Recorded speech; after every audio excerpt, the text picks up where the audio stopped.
এই লোকটি কোথায় আছে তারে খুঁজুন এবং তার নামে যে যেখান থেকে পারেন মামলা করুন।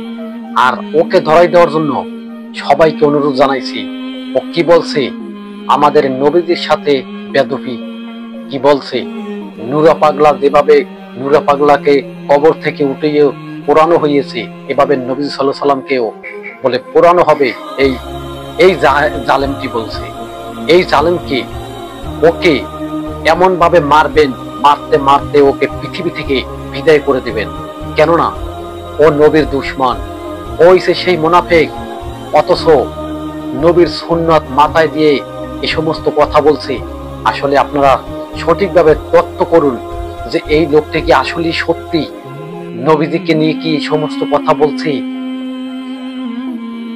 এটি কি কোনো সম্ভব? নবীজি সাল্লাল্লাহু আলাইহি সাল্লাম পৃথিবীর ভিতরে শুয়ে না থাকলে পৃথিবীর কি অবস্থা হইতো আপনি জানেন?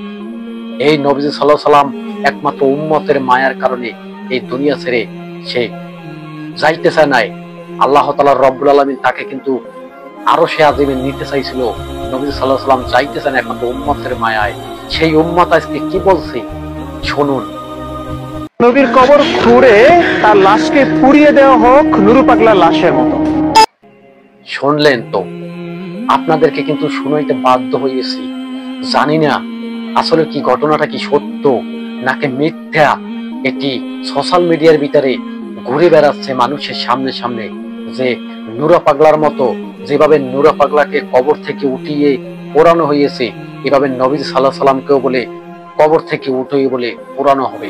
এই রকমের কথা বলতে এতে কি সহ্য করা যায়? এ সমস্ত কথা কি সহ্য করার মতো কথা? কোথায় নুরা পাগলা আর কোথায় নবীজি? নুরা পাগলার সাথে নবীদের সাথে তুলনা দিছে এই লোকটি, এই মুনাফিক।